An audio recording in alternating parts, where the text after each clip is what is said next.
S'il y a bien deux choses qu'il faut retenir ce soir lors de SmackDown Live, c'est les superstars de NXT qui font un carnage. Tommaso Ciampa, Johnny Gargano, Ricochet et enfin Aleister Black. Ces 4 superstars de NXT qui détruisent tous sur leur passage. Je sais, au bout de 3-4 semaines, ça va être chiant parce qu'elles vont toutes gagner, mais après ça va se calmer. Il faut retenir ça. Et deuxièmement, ce qu'il faut retenir, c'est que, enfin, bordel de merde, et beaucoup d'abonnés me l'avaient dit, j'aurais dû vous écouter, personnellement, je n'y pensais pas du tout, donc bravo à vous, vous avez eu raison, c'est que Kofi Kingston aura bel et bien sa chance à WWE Fastlane face à Daniel Bryan. Malheureusement, je pense malheureusement, oui et non, parce que Daniel Bryan est très bon en tant que champion du monde, mais on sait très bien quel sera le résultat. On sait très bien que Kofi ne gagnera pas le match, on sait très bien que Daniel Bryan sera à WrestleMania en tant que champion du monde, mais au moins il a sa chance et ça nous fait avancer dans la storyline. Sauf que ce que j'avais pas compris, aussi, ça je l'ai entendu tout à l'heure quand il y avait The Bar qui faisait son entrée, on a Tom Phillips qui disait Fastlane est dans 2 semaines. Donc j'ai sorti mon téléphone, ça, je commence à regarder, je tape Fastlane 2019, parce que je dis 2 semaines, il s'est pas trompé, c'est pas possible. Et je tape justement Fastlane 2019, vous savez quoi, je vais même le faire maintenant, je tape Fastlane 2019, et je vois, les amis, je vois Fastlane 2019, c'est le 10 mars. C'est le 10 mars, Fastlane. C'est le 10 mars, bordel. C'est dans 2 semaines déjà. 2 semaines, on est sorti de Elimination Chamber il y a 3 jours, là c'est déjà Fastlane. Heureusement on a WrestleMania après, qui est dans 1 mois maintenant, le Fastlane c'est le 10, et WrestleMania c'est le 8 avril si je dis pas de bêtises, donc on a un peu de temps, on a quasiment 1 mois pour construire, mais là ils ont que 2 semaines pour construire le truc, c'est à dire que là on a cette semaine là, on a la semaine d'après, et la semaine d'après, et après c'est terminé, il n'y a plus aucune construction, il n'y a plus rien, mais j'avoue bravo parce que là ce soir, ils nous ont construit chaque feud et franchement c'est pas mal du tout ce qu'ils ont fait. Je prends l'exemple de l'opener, par exemple avec le Miz, Shane McMahon et les Usos qui sont arrivés après. Ça build justement la division tag team de SmackDown, voilà, avec Shane McMahon et le Miz qui auront leur rematch à Fastlane face aux Usos. C'est officiel. Là on a eu un Aleister Black contre Andrade Cien Almas, main event de NXT TakeOver Nouvelle-Orléans l'année dernière, donc le NXT TakeOver juste avant WrestleMania 34, c'était le main event et là on l'a eu à SmackDown. Ça me pose un petit problème quand même, mais ça je vais en parler un petit peu après. Ensuite on a eu un tag team match entre The Bar, Johnny Gargano, Tommaso Ciampa. Là encore une fois c'est pour build les nouvelles superstars de NXT. On a eu Asuka contre Mandy Rose. Là c'est pour build justement la division féminine. Il manque un titre en passage, ça je vous le dirai après. Ricochet contre Eric Young, pardon. Là, c'est exactement pareil. C'est pour build les superstars de NXT. Et enfin, 6-man tag team match avec, à la fin, l'annonce de Shane McMahon qui annonce que Kofi Kingston affrontera Daniel Bryan lors de Fastlane. On a déjà pas mal de petits matchs qui sont annoncés pour Fastlane. C'est assez sympa. Le seul titre qui manque, c'est-à-dire que là, titre par équipe, ok nickel. Titre féminin, ok nickel. Titre championnat du monde, ok nickel. Il en manque un. C'était les États-Unis, c'est R-Truth. J'ai l'impression que le titre des États-Unis, c'est le titre que Vince McMahon déteste. Tu vois, quand il regarde le titre des États-Unis, il fait oh putain merde, il balance le titre, tu vois, il regarde le titre comme ça, il balance, tu vois, berk. Non mais vraiment. On a eu Shinsuke Nakamura, champion depuis juillet, rien du tout. On a eu Rusev qui est resté à peine 1 mois, et là on a R-Truth, qu'est-ce qu'il a fait depuis? Absolument rien. Absolument rien le mec. Donc bon, c'est un peu problématique. Après, comme j'ai dit, il y a des points positifs et des points négatifs dans ce show. Ce show, je le note à 14 sur 20. Il était vraiment très bon. Hier, on était à 12,5 de moyenne, les amis. Donc, on va remettre tout ça. Donc, 12,5 plus, justement, arrêtez de m'écrire, s'il vous plaît. Voilà, je vais juste muter mon téléphone 2 minutes. On fait pas de montage. On est sur W Live France. 12,5 plus 14. Ça nous fait donc un total de ça nous fait justement un total de 26,5 divisé par 2, ce qui nous fait un total de 13,25 pour cette semaine, les amis. Oui, la calculatrice du blédard, ça c'est sûr, le truc que j'avais au collège, le truc que j'ai pas utilisé depuis je sais pas combien de temps. Je me souviens, j'écrivais Charlotte Flair derrière, je sais pas si on voit bien, mais je me souviens, j'écrivais Charlotte Flair, je faisais du gribouillis, enfin bref, moi en cours les amis, moi quand j'étais en cours, et voilà, 13,25 de moyenne, donc c'est vraiment une très très bonne semaine les amis, ça c'est sûr, c'est vraiment une très bonne semaine. En ce qui concerne la WWE, on a eu Elimination Chamber qui était pas phénoménal du tout, vraiment il y avait rien à retenir, vraiment rien de spécial. Oh, par contre on a eu un bon Raw hier soir, pour être honnête avec vous, j'ai pas adoré le Raw, mais on a eu un bon Raw et là on a eu également un bon SmackDown. Donc voilà, ça fait plaisir d'avoir des semaines WWE comme ça. Je pense que les superstars d'NXT jouent finalement un rôle sur ça, et quand je vous dis d'aller voir NXT, allez voir. Alors attendez, je vous prépare, c'est-à-dire que hier les amis, je sors ma review de Raw, etc. Et il y a un abonné qui m'ajoute sur Snapchat, donc je l'ajoute, je l'accepte, etc. Il m'envoie un petit message, salut Mathieu, comment tu vas et tout ça. Et il m'envoie un petit message en me disant, oui Mathieu, alors je sais que toi dans tes vidéos, tu dis souvent que il faut regarder NXT, etc. Mais moi j'aimerais bien d'abord savoir comment ça marche. Il n'y a pas de problème les amis, c'est pour ça que je vous donne rendez-vous ce week-end, samedi soir à partir de 18h les amis. Samedi soir, 18h sur la chaîne W Live France. Retenez bien, le titre de la vidéo ça sera comment fonctionne WWE NXT. Et je vous raconterai tout en détail. Comment fonctionne NXT, par qui est géré les shows, quelles sont les plus grosses stars actuellement, comment ça marche, quels sont les pay-per-view, quels sont les horaires, quelles sont les diffusions, etc. Je vais tout vous raconter à propos de NXT en faisant un beau petit montage, etc. Ce sera pas juste un layout avec ma gueule dessus, il y aura un bon petit montage, etc. Donc tenez-vous prêts les amis, vraiment, ça peut être vraiment sympathique. Donc voilà, rendez-vous samedi à 18h. Pour toutes les personnes qui ne regardent pas NXT ou même qui regardent NXT, mais ça va plus concerner ceux qui ne regardent pas NXT, regardez cette vidéo là et croyez-moi, je vais vous ouvrir les yeux et vous allez envie, je sais pas si ça se dit, vous auriez envie d'aller voir WWE NXT, vous verrez bien. Et quand vous voyez des mecs comme par exemple Ricochet, Aleister Black, Johnny Gargano ou même Tommaso Ciampa, me dites pas que les 4 mecs que vous avez vus, ils sont tous ridicules. Non, c'est strictement impossible. Les mecs sont des putains de stars. Aleister Black, putain de star. Tommaso Ciampa, j'en parle même pas, le mec est hors du commun. Ricochet, c'est pareil, c'est une bête. Johnny Gargano pour moi est un petit peu en dessous, je trouve, malgré qu'il soit très bon, Johnny Gargano. Mais si le fait que les shows étaient aussi bons cette semaine, je pense que c'est tout simplement grâce justement à ces superstars de NXT, à Ricochet, Aleister Black, Johnny Gargano et Tommaso Ciampa. J'avais demandé hier dans ma review de Raw, du coup, qu'est-ce que les superstars de NXT qui sont championnes vont-elles faire? Voilà, vu qu'elles sont championnes à NXT. Est-ce qu'elles vont swiper entre Raw, NXT et SmackDown? Je savais pas. Et puis déjà, j'ai vu que Johnny Gargano, ça je l'avais vu sur Twitter, avait perdu contre le Velveteen Dream, car ça j'en parlerai dans mes vidéos de samedi. Mais il faut savoir que NXT est pré-enregistré, c'est-à-dire que c'est enregistré par exemple, je crois que c'est 2 semaines des fois, 1 ou 2 semaines à l'avance. Donc du coup, il y a des fans sur place qui filment, et on a vu que Velveteen Dream est le nouveau champion nord-américain, et que ce n'est plus Johnny Gargano, mais maintenant il reste quand même Tommaso Ciampa. Je pense qu'il va perdre au prochain NXT TakeOver qui sera justement le NXT TakeOver juste avant WrestleMania 35. Donc voilà, il peut se passer pas mal de choses, mais je pense honnêtement que si les shows étaient d'aussi bonne qualité, c'est tout simplement grâce aux superstars de la NXT les amis, sachez-le les amis. Donc voilà, mais sinon bon show. Sinon pour être honnête avec vous, bon show. J'ai pas grand chose à dire, pour une fois j'ai pas énormément de choses à dire, à part que ça fait 2 jours d'affilée qu'on voit pas Becky Lynch. Oh, ça fait du bien. Ah, j'ai l'impression d'avoir des vacances. J'en ai pas, mais j'ai l'impression d'avoir des vacances. Honnêtement, putain de merde, qu'est-ce que ça fait du bien de pas voir Becky Lynch tout le temps. Becky Lynch par-ci, Becky Lynch par-là. Oh, ça fait du bien. Ah, pour être honnête avec vous, honnêtement, j'en pouvais plus. J'étais vraiment en train de faire une overdose, limite un AVC. Mais non, elle n'est pas là. Becky Lynch, elle n'était pas là à Raw, elle n'était pas là à SmackDown. Oh, ça fait plaisir. Oh putain de merde, ça fait plaisir. J'en avais marre de Becky Lynch. Bon, on sait très bien qu'elle intégrera le match à WrestleMania 35, ça c'est sûr. Mais voilà, toute cette histoire de police, etc. Il va se passer un truc, Becky Lynch, elle va s'enlever, elle va détruire le menottes, elle va donner un coup de coude au policier. Enfin, je suis sûr que ça va être un bail bizarre comme ça.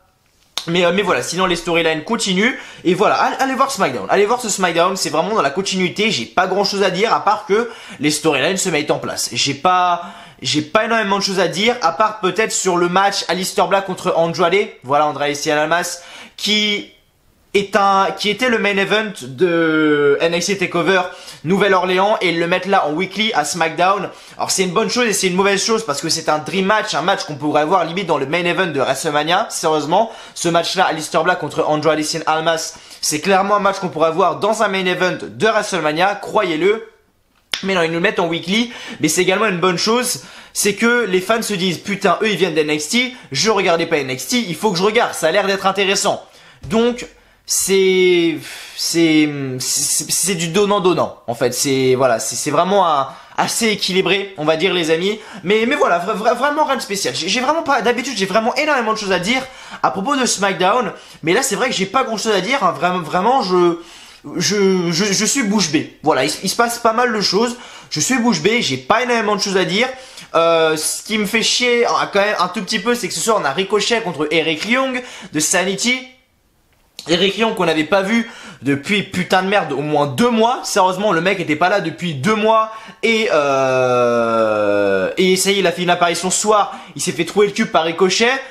Ils auraient pu trouver une autre personne, je pense, à donner à Ricochet. Mais voilà, c'est quand même une bonne chose. Et tout le monde a vu le putain de talent qu'avait Ricochet. Vous l'avez vu à Raw hier, vous l'avez vu ce soir à SmackDown. Et qu'est-ce que le mec est juste incroyable, vraiment. Moussé le Sésame, c'est lui et Mustafa Ali. Mustafa Ali et lui, c'est les 2 mecs qui m'impressionnent le plus dans le ring. Vraiment, ils sont juste incroyables, les amis. Donc voilà, j'ai pas grand chose à dire. Pour être honnête avec vous, opener très bon, Shane McMahon, Miz, les Usos, ok, pourquoi pas. Ils auront leur rematch à Fastlane, donc c'est annoncé, on aura les Usos contre Shane McMahon et le Miz, ok. Aleister Black contre Andrade Cien Almas, je vous ai donné mon avis. The Bar contre Johnny Gargano et Tommaso Ciampa, comme j'ai dit, c'est pour build les superstars de NXT, donc y a pas de problème, allez-y. Asuka contre Mandy Rose, c'est pour build le championnat féminin de SmackDown. Problème quand même, Asuka qu'on voit pas depuis quelques semaines maintenant, peut-être 2-3 semaines. Royal Rumble, on l'a plus vu depuis le Royal Rumble, je crois, et elle revient ce soir. Asuka, elle se fait battre par Mandy Rose. C'est, je pense, un problème, parce qu'après, justement, tout le monde gueule, oui, mais Asuka, elle gagne pas contre Charlotte, machin. Déjà, elle perd contre Mandy Rose, donc comment tu vas la construire et la faire gagner face à Charlotte? C'est strictement impossible. Détail aussi important que j'avais oublié, c'est qu'on a Lacey Evans en ce moment, également une superstar féminine de la NXT. Vous savez, c'est la grande blonde qui arrive sur la scène et qui repart aussitôt. Et j'ai vu une news comme quoi concernant Lacey Evans, parce que moi, à chaque fois que je voyais Lacey Evans arriver à Raw, c'est-à-dire que la meuf arrive, etc. Elle monte son petit cul là de blonde là, et elle avance vers le ring, et après elle repart à chaque fois. Et même moi je me posais la question, je me disais putain mais qu'est-ce qui branle avec elle? Pourquoi elle vient et pourquoi elle repart? T'as Vince McMahon qui dit ok Lacey vas-y, va sur la scène, attends 2 minutes. Oh ok c'est bon, nickel, tu peux revenir Lacey, c'est bon. J'ai l'impression que Vince McMahon ça se passe comme ça dans sa tête. Et apparemment de ce que j'ai vu c'est pour justement que Lacey Evans s'attire la haine des fans. C'est-à-dire que là justement dans le match Mandy Rose contre Asuka, Lacey Evans a légèrement influencé le match, a légèrement influencé la défaite de Asuka. Et justement c'est pour que les fans, justement l'univers de la WWE ait une haine envers Lacey Evans. Alors je pense pas qu'il y ait réellement besoin de ça, pour être honnête avec vous, pour la détester Lacey Evans. Je comprends pas, vraiment je comprends pas. Ils auraient pu faire simple, la mettre en tant que heel ou quoi. Ils auraient pu faire quelque chose de beaucoup plus simple. Non, ils la mettent comme ça. Ils vont faire des allers-retours comme ça, et c'est justement pour que ça saoule les fans en fait de l'avoir justement arrivé et repartir directement sans qu'elle ne fasse rien, et justement que les fans la détestent. Bon, je pense qu'ils auraient pu faire mieux. J'ai pas d'idée perso, mais je pense qu'ils auraient pu faire mieux. Ricochet contre Eric Young, je vous ai donné mon avis, voilà, Ricochet gagne, tant mieux, c'est pour le construire. Malheureusement Eric Young, rest in peace mon pote. Et enfin dans le main event, voilà, rien de spécial, un 6-man tag. Donc les faces contre les heels, logique, mais ce qu'il faut retenir c'est que Kofi Kingston ira à WWE Fastlane en tant que challenger au championnat du monde. Et si ça vraiment ça a pas de la gueule, malheureusement comme j'ai dit le résultat est assez prévisible les amis. Mais voilà, également tout à l'heure les amis, et ça je vais vous le lire en vidéo, voilà les amis.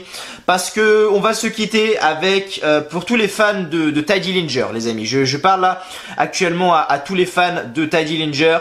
Je suis désolé mais Tye Dillinger et la WWE c'est terminé. Voilà les amis, ça va se terminer. dans quelques temps. Voilà, vraiment ça va se terminer dans quelques temps. Je vais vous lire l'article qui est sorti sur Catch News. En même temps, vu comment Teddy Dillinger était utilisé comme une merde, je trouve que c'est normal qu'il quitte la WWE, qu'il demande à être libéré de son contrat. Est-ce qu'il va rejoindre la All Elite Wrestling? Honnêtement, je ne sais pas. On verra tout ça bien évidemment dans les prochaines semaines. Mais voilà, je vous lis l'article. C'est pour vous les fans de Teddy Dillinger. Teddy Dillinger termine son aventure avec la WWE. Le catcheur de la WWE à SmackDown, Teddy Dillinger, Teddy Dillinger a annoncé sur ses réseaux sociaux qu'il a demandé d'être libéré de son contrat WWE aujourd'hui même. Il dit: avant que les rumeurs ne commencent, je veux mettre les choses au clair. Ce soir, j'ai demandé d'être libéré de la WWE. Depuis les 5 ans et demi avec eux, j'ai vu et j'ai fait des choses géniales. Des choses dont je suis très fier et que je ne vais jamais oublier.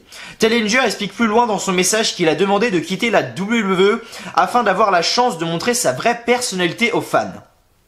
J'espère pouvoir continuer de grandir comme catcheur et d'offrir à ceux qui paient leur argent durement gagné de voir un show de moi qui va montrer un peu plus de mon vrai côté. En plus, il fait des rimes, Teddy Dillinger. Il pourrait se lancer dans le rap. Il termine en remerciant tout le monde à la WWE et les fans. Teddy Dillinger faisait partie du groupe de catcheurs dont la WWE laissait de côté, ce qui est vrai alors que le mec a un potentiel de malade. Mais bon, quand c'est pas toi qui le crée justement et que c'est les fans, là par contre ça te fait chier. C'est simple, Vince McMahon, si c'est pas lui qui a créé le truc, il te mettra jamais en avant. Regardez avec Rousseff.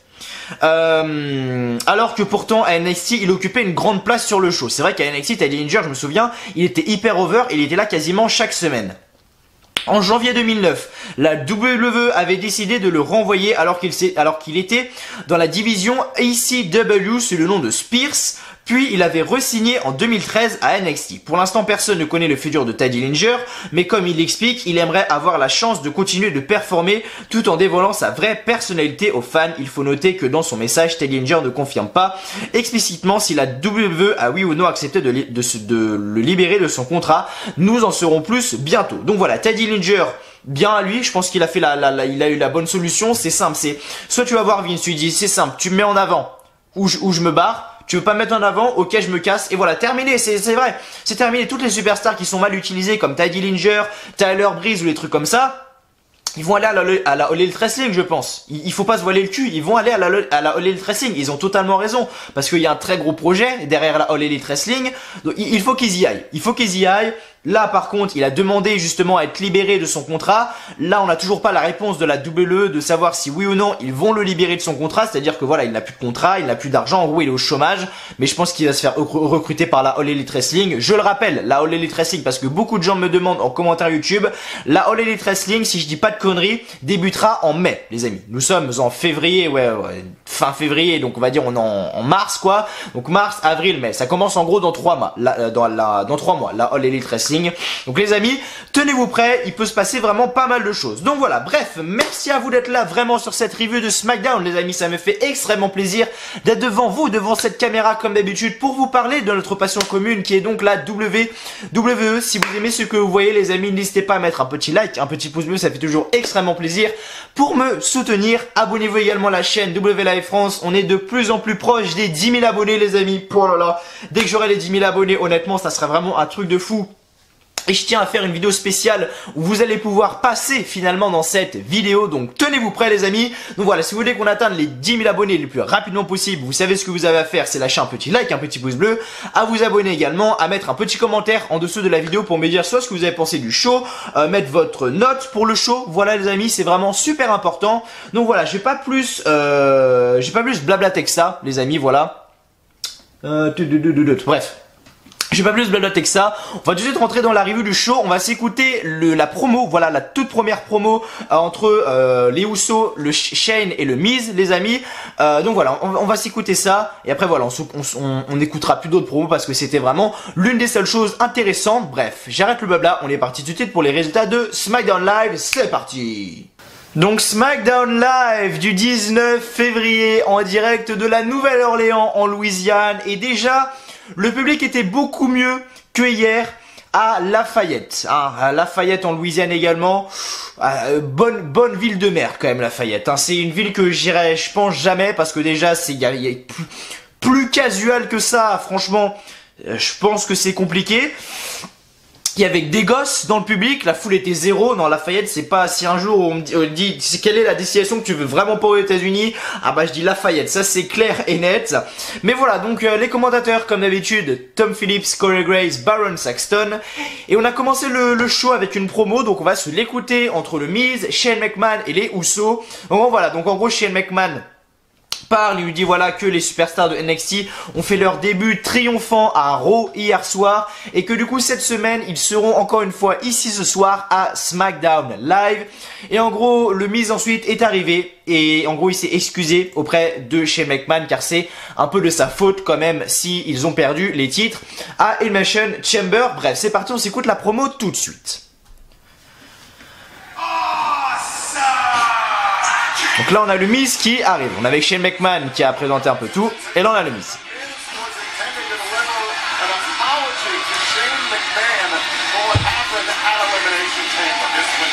J'espère ne pas me prendre de strike avec les musiques.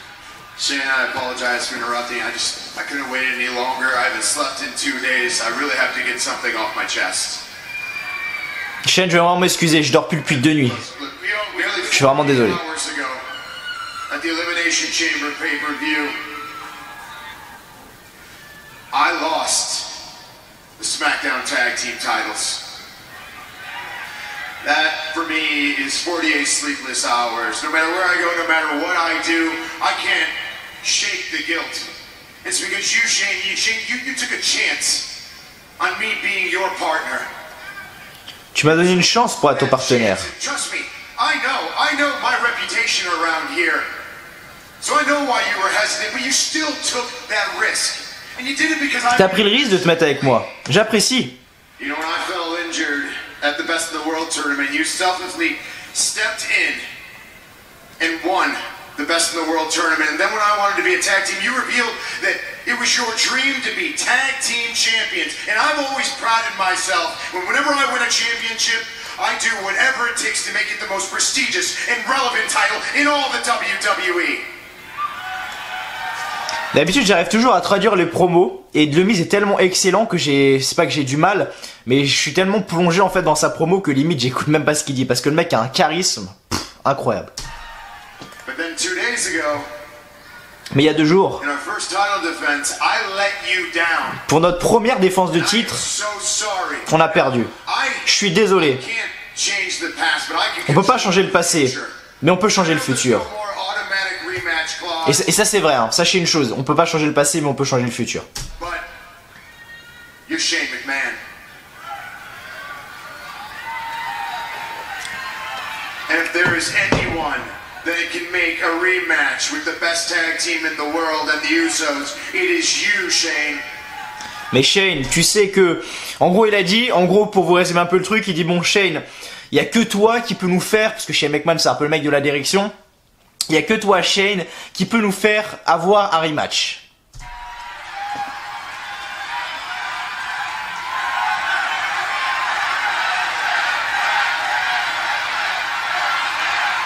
Donc la foule scande yes, yes, yes. Listen to the crowd. They want it. I want it. You know you want it. Rematch, rematch. Rematch, rematch, rematch. Les Usos. Tiens, je viens de m'arracher un bouton. Ma vie, les amis. It sounds like the WWE Universe want a rematch between Shane O'Mac and The Miz versus the brand new WWE SmackDown Live Tag Team Champions. On dirait que l'univers de la WWE veut un rematch contre les champions par équipe de SmackDown, les Usos. There's no automatic rematch clause for the tag team titles with Shane. Moose. If you could just forgive your partner, The Miz, just forgive him. Moose, dig down deep in your heart and forgive him. Sometimes it's hard for me to forgive him, but look, dig down deep, Shane, and we'll give you one more opportunity, Moose, to call you guys the best tag team in the world.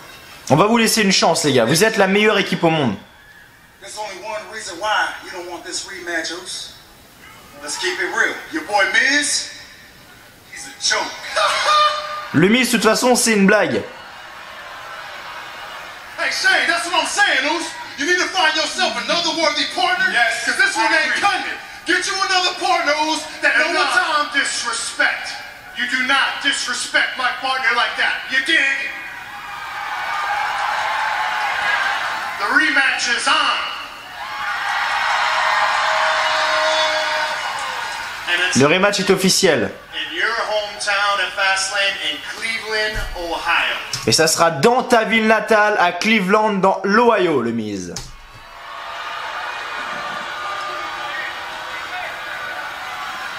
That's right, it's the Usos, and the Go-Best is the best tag team in the world, and we're taking back Ça sera les Usos contre la meilleure équipe au monde. championships, and that is awesome. Et ça sera awesome.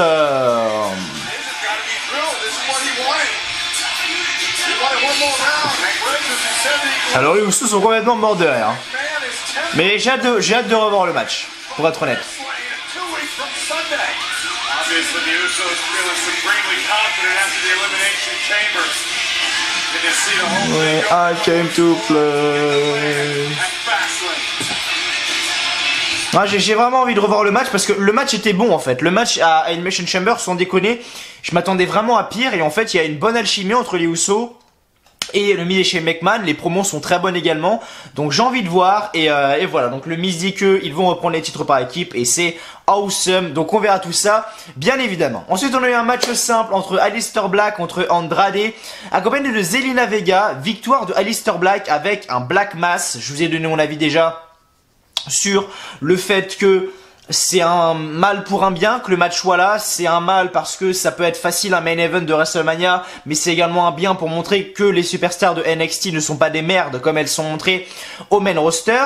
Et ce qui est drôle aussi dans cette histoire, et ça je vais vous en parler aussi maintenant, c'est que dans la storyline, donc dans tout ce qui est booking, etc., Andrade, enfin Zelina Vega est la manageuse de Andrade, ce n'est pas sa femme, attention, elle est dans le comment, dans la, je aussi dans le booking, dans la storyline si vous voulez, oui c'est ça, ouais si vous voulez, bref. Zelina Vega est la manageuse de Andrade Cien Almas, mais il faut savoir que dans la vraie vie, donc dans la vie réelle, donc hors WWE, Zelina Vega est Aleister Black et non Andrade Cien Almas, mais Zelina Vega et Aleister Black sont en couple dans la vraie vie. Bref, c'était la petite anecdote du jour, c'est cadeau, je pose ça là, je sais, je suis gentil. Alors, en coulisses, donc Jeff Hardy est avec The Phenomenal AJ Styles et dit que ce soir, ils doivent se concentrer sur le combat. Kofi Kingston arrive avec une fleur en pancake. Il dit que c'est pour s'assurer qu'ils s'aiment tous ce soir. Tout le monde mange un pancake. Une pancake. Alors quelque chose, mais une pancake. Moi je crois que c'est un pancake. Un pancake, une pancake. Non, c'est un pancake. Catch loose. Les fautes d'orthographe, s'il vous plaît. Il me semble que c'est ça. Hein. Je suis pas la connerie parce que non, Mathieu, c'est une pancake, machin. Révise ton français. Bah ouais, logique. Mon médéi. Alors, tag team match. The Bar contre Johnny Gargano et Tommaso Ciampa. Johnny Gargano et Tommaso Ciampa gagnent ce match. Donc à la fin du combat, Johnny Gargano surprend Sheamus avec un super kick. Cesaro prend la tag et poursuit l'attaque. Tommaso Ciampa prend l'attaque dans le dos et surprend Cesaro avec un roll-up pour le compte de 3. Johnny Gargano et Tommaso Ciampa gagnent ce match. Alors à un moment, il me semble que dans le match, il y a eu un petit bot. C'est-à-dire qu'à un moment, on a Tommaso Ciampa qui a fait une power bomb de la 3e corde sur Sheamus. Et Sheamus en fait est retombé sur la jambe, le genou de Tommaso Ciampa. Je pense que ça c'était pas prévu. Donc c'était un petit botch quand même. Il a dû se tuer parce que prendre Sheamus sur le genou, honnêtement, je pense que ça doit faire très très mal. Et Sheamus, bah du coup, il est tombé le dos en plein sur le genou de Tommaso Ciampa. Donc les deux ont dû souffrir quand même. Ça doit pas faire du bien, si vous voyez ce que je veux dire. Ensuite, donc on a eu Asuka, voilà Asuka de retour. Donc on a Kayla Braxton, je crois qu'elle s'appelle. Kayla Braxton, je crois, il me semble. Et donc avec Asuka pour une interview, Kayla dit que les gens semblent beaucoup parler de Raw et de Ronda Rousey. En même temps, c'est un peu le truc le plus intéressant, même si c'était pas aussi ouf qu'avant. Est-ce que là, ça s'est perdu ? Pour moi, oui.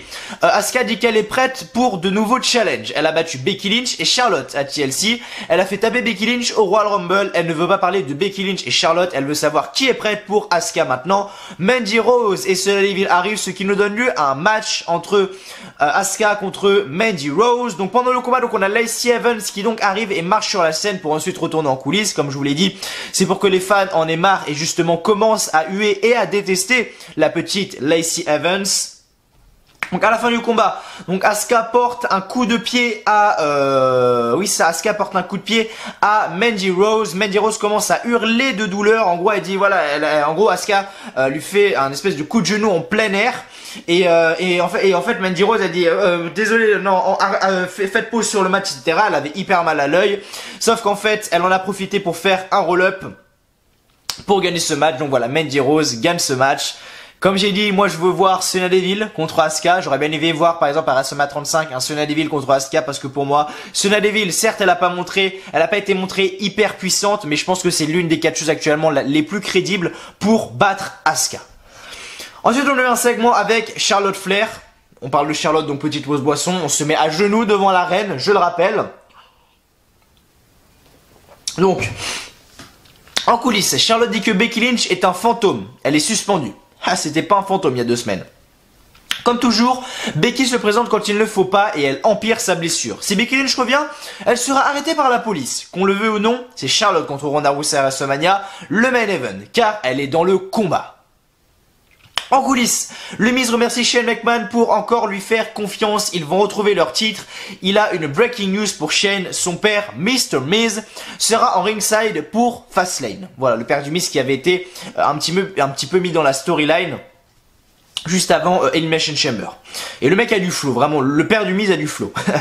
Ensuite, Ricochet contre Eric Young, les amis, victoire de Ricochet. Voilà, Ricochet sonne Eric Young avec un coup de pied et enchaîne avec son 630 splash. Voilà, je sais pas comment ça se dit. Alors, il y a un abonné qui m'a dit comment se disait son finisher, donc vous savez quoi, on va même aller le voir, il me semble que c'est Antox Montana qui m'a dit ça. Qui m'a répondu et qui m'a dit comment se disait justement 630 en anglais, parce que je ne sais pas, j'ai du mal avec les centaines en anglais en fait. En anglais je suis pas mauvais. Ok, donc ça c'est ma vidéo. Donc attendez que je retrouve, c'est Antox Montana qui m'a dit ça. Donc voilà, c'est 630 Fenton. Voilà, 630 Fenton. Désolé si je le prononce mal. 630 Fenton. Voilà. 630 Senston, donc bref, 630 splash pour le compte de 3, donc gagnant Ricochet, les amis. Ensuite, c'était donc l'avant-dernier match de cette soirée. Ensuite, on a eu un segment avec le New Day, les amis, donc qui est là, il dit que Kofi n'a pas gagné le titre de la WWE, mais il est la vedette. Il a l'impression que tout l'univers de la WWE est avec lui, avec le Kofi Mania. Rien ne serait aussi possible sans ses frères Xavier Woods et Big E qui l'ont poussé à participer au Chamber Match. C'est le moment de continuer ce soir. Ensuite, on a eu une petite vidéo, comme j'ai dit hier, avec Kevin Owens qui va être de retour bientôt. Est-ce qu'il va être à Raw, à SmackDown? On sait pas, on verra ça bien évidemment prochainement. Et ensuite, dans le main event, enfin, on a eu un 6-man tag entre Kofi Kingston, Jeff Hardy et AJ Styles contre Samoa Joe, Randy Orton et Daniel Bryan. Bien évidemment, l'équipe des Heels contre l'équipe des Face. Et c'est l'équipe des Face qui a gagné, Kofi Kingston, Jeff Hardy et AJ Styles, en effet. À la fin du combat, Daniel Bryan veut se lancer en saut suicide, mais Kofi le frappe et enchaîne avec un missile dropkick. Daniel Bryan sort du ring, mais Kofi le lance sur Daniel Bryan, se lance sur Daniel Bryan et le ramène sur le ring. Kofi enchaîne avec son Trouble in Paradise pour le compte de 3. Gagnant donc Kofi Kingston, Jeff Hardy et AJ Styles. Et après du coup le match, donc tout le monde est en train de célébrer tout ça. Et on entend Money, attendez. Comment c'est le theme song de Shane McMahon? Non, ça c'est la musique de Money in the Bank qu'il était en train de chanter. Je sais plus. Ching ching bling bling. Enfin vous comprenez, vous voyez un peu la musique quoi. Donc il y a la musique de Shane McMahon qui retentit. Et il dit bon Daniel, c'est pas tout ça, mais tu vas aussi combattre à Fastlane. Il n'y aura pas que moi et le Miz. Et tu vas défendre ton titre contre eux. Et là t'avais justement AJ Styles qui était là, moi. T'avais Jeff Hardy qui était là, allez moi s'il te plaît. Et t'avais Kofi Kingston qui attendait tranquillement comme ça sur les cordes. Et il dit versus Kofi Kingston. Et là il y avait une pop de malade. Kofi Kingston a sérieusement je pense reçu la pop de la soirée. On avait Big E et Xavier Woods qui le prenaient comme ça. Et je suis content pour Kofi Kingston parce que le mec ça fait tellement de temps qu'il a la WWE. Le mec commence à se faire vieux je pense. Donc c'est peut-être le moment de lui donner un run en tant que champion du monde. Et pourquoi pas devenir champion du monde, même si honnêtement j'y crois très peu. Et le show se termine avec donc une célébration de New Day. Mais oui, ça fait extrêmement longtemps Kofi Kingston est à la WWE, donc c'est cool pour lui. Je suis vraiment très content pour lui. C'est l'heure de Kofi, les amis. C'est vraiment l'heure de Kofi. J'ai juste envie de voir quel âge il a pour voir s'il reste encore quand même beaucoup de temps devant lui. Il a 37 ans quand même. Ouais, ça fait vieux quand même. Hein.